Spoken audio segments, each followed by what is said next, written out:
Pemirsa, Dewas KPK memutuskan menaikkan kasus dugaan pelanggaran etik Ketua Nonaktif KPK Firly Bahuri dalam sidang etik. Kita akan bahas lebih lanjut bersama mantan penyidik KPK Praswat Nugraha. Selamat sore Mas Praswat. Mbak Vera. Baik, mana Mbak? Mas Praswat, dugaan pelanggaran etik Firly yang akan disidangkan ini adalah soal pertemuan Firly dengan Syahrul Yassin Limpo sebagai pihak yang berperkara dan dugaan gaya hidup mewah atas sewa rumah Kertanegara sebesar Rp650 juta yang tidak tercantum dalam LHKPN. Nah, namun tidak ada dicantumkan spesifik terkait dengan dugaan pemerasan Firly terhadap mantan-mentan SCL. Nah, apakah Anda menangkap Dewas ini menihilkan dugaan pemerasan oleh Firly Bahuri ataukah Dewas ingin menyerahkan sepenuhnya ke Polda Metro Jaya saja sehingga tidak memasukkan dalam perkara etik?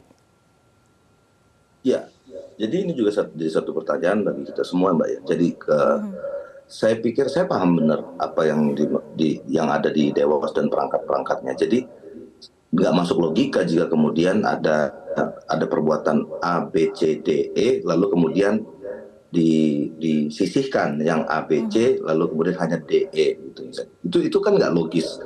Jadi itu adalah satu paket perbuatannya. Kalau misalnya kita ngomong konkursus, kalau dalam hukum pidananya ya satu orang melakukan perbuatan yang beberapa perbuatan pelanggaran kode etik itu dalam waktu yang bersamaan. Jadi tidak logis saja pendekatannya hanya pertemuan misalnya.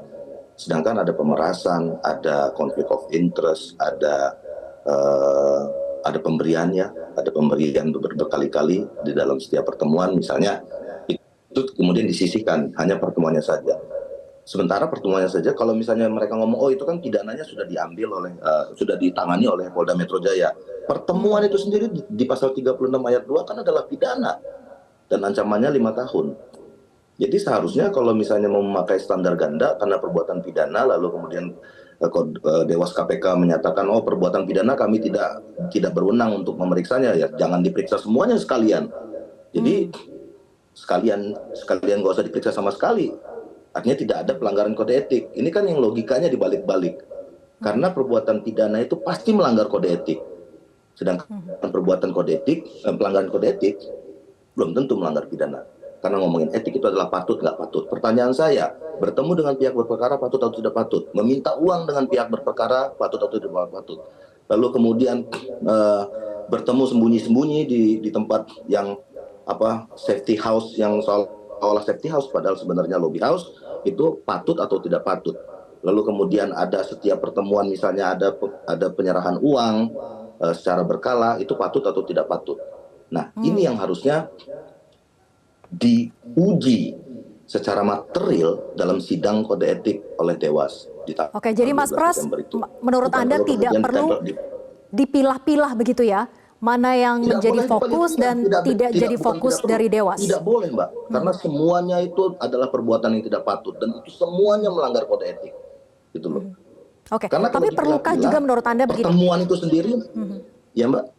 Iya, perlukah juga menurut Anda Dewas ini merangkum semua laporan etik yang pernah masuk ke Dewas? Ini kan ada banyak sebetulnya. Beberapa waktu lalu misalnya terkait dengan selain dugaan pemerasan ya, ada juga terkait dengan helikopter mewah yang digunakan oleh Firly. Perlukah itu semua dirangkum dalam satu sidang etik? Harus dirangkum semua karena itu sudah jadi standar. Jadi nggak boleh juga, ini di satu sisi yang lain Mbak ya, Dewas tidak boleh melakukan penyicilan terhadap perkara pelanggaran kode etik. Jadi semuanya harus diambil sekarang. Karena kalau dicicil juga, jadi nanti orang nggak bisa kerja. Hari ini diperiksa, minggu depan diperiksa, bulan depan dicicil satu-satu, nggak boleh. Semuanya harus kita rangkum jadi satu dan seluruh apa yang dituduhkan kepada Firly Bahuri atau pernah dilaporkan itu masuk di dalam klasifikasi pelanggaran kode etik. Jadi jangan ada lagi alasan-alasan retorik ya mengatakan ini hukum pidana, ini masuknya pidana, ini nggak masuk kode etik karena semua perbuatan pidana itu melanggar kode etik. Karena kalau ngomongin pidana lagi, sekali lagi saya ngomong bahwa klasifikasi pertemuan antara pimpinan dan pihak yang berperkara itu ada di 36 ayat 2 dan itu ancamannya pidana 5 tahun. Artinya kalau Dewas memakai standar kalau pidana tidak perlu diperiksa oleh Dewas, seluruh apa yang mau diperiksa besok itu tidak perlu diperiksa oleh Dewas. Karena semuanya pidana, gitu Mbak. Oke.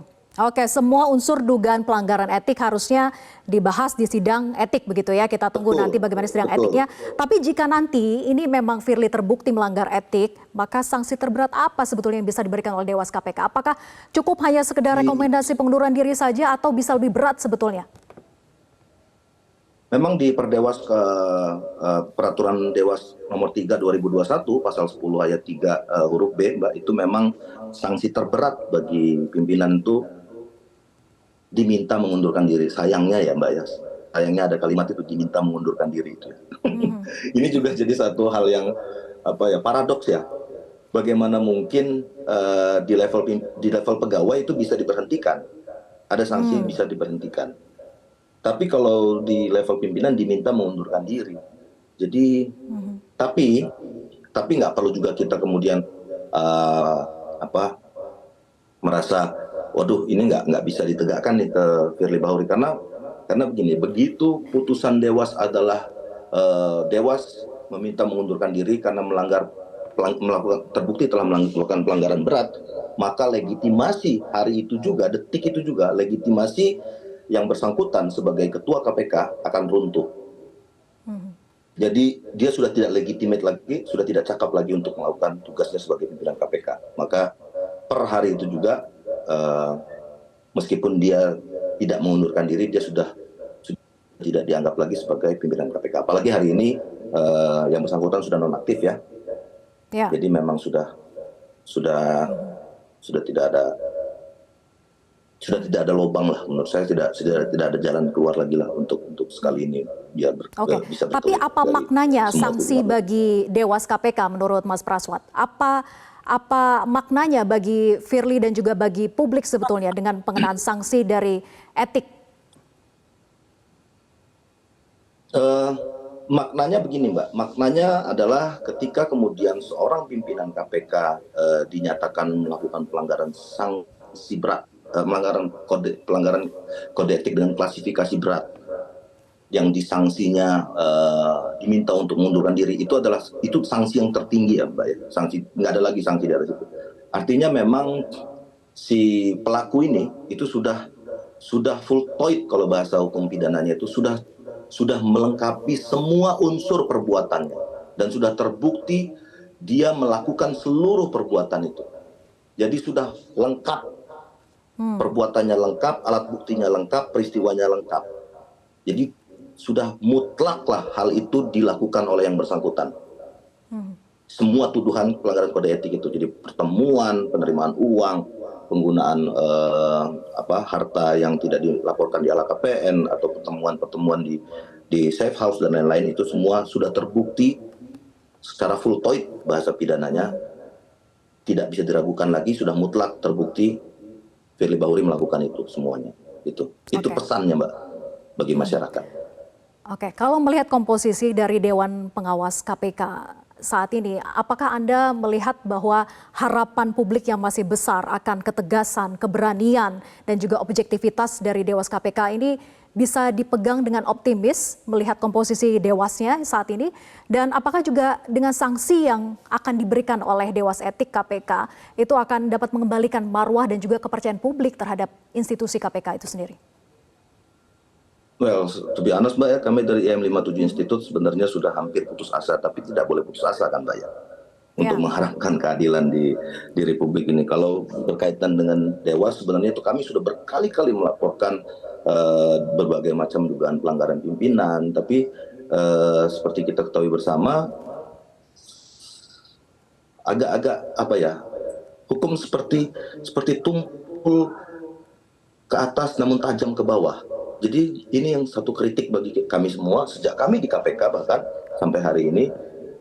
Jika berhadapan dengan perkara-perkara yang terkait dengan pimpinan, itu sepertinya sulit sekali untuk melakukan pembuktian, melakukan pencarian alat bukti, konstruksi kasus dan lain-lain. Sedangkan Dewas memiliki seluruh perangkat itu semua. Dewas memiliki penyelidik, Dewas juga memiliki kewenangan untuk mencari alat bukti, apalagi yang ada di KPK. Sementara untuk ketika berhadapan dengan di level pegawai, itu sangat tegas sekali Dewas. Coba. Baik, Mas Praswat, kita nantikan bersama bagaimana Ya. hasil sidang etik dari Dewas KPK yang akan diselenggarakan pada 14 Desember mendatang. Semoga juga Oke, Mbak. putusannya tidak sampai lewat dari akhir tahun begitu ya. Kita nantikan bersama kecepatan Mbak. juga dari Dewas Mudah-mudahan. KPK untuk memutuskan perkara etik dari Firly Bahuri dan mengembalikan marwah KPK. Serta kepercayaan publik juga tentunya. Terima kasih Mas Praswat sudah bergabung bersama kami di Metro hari ini. Selamat sore. Jelajahi cara baru mendapatkan informasi. Download Metro TV Extend sekarang.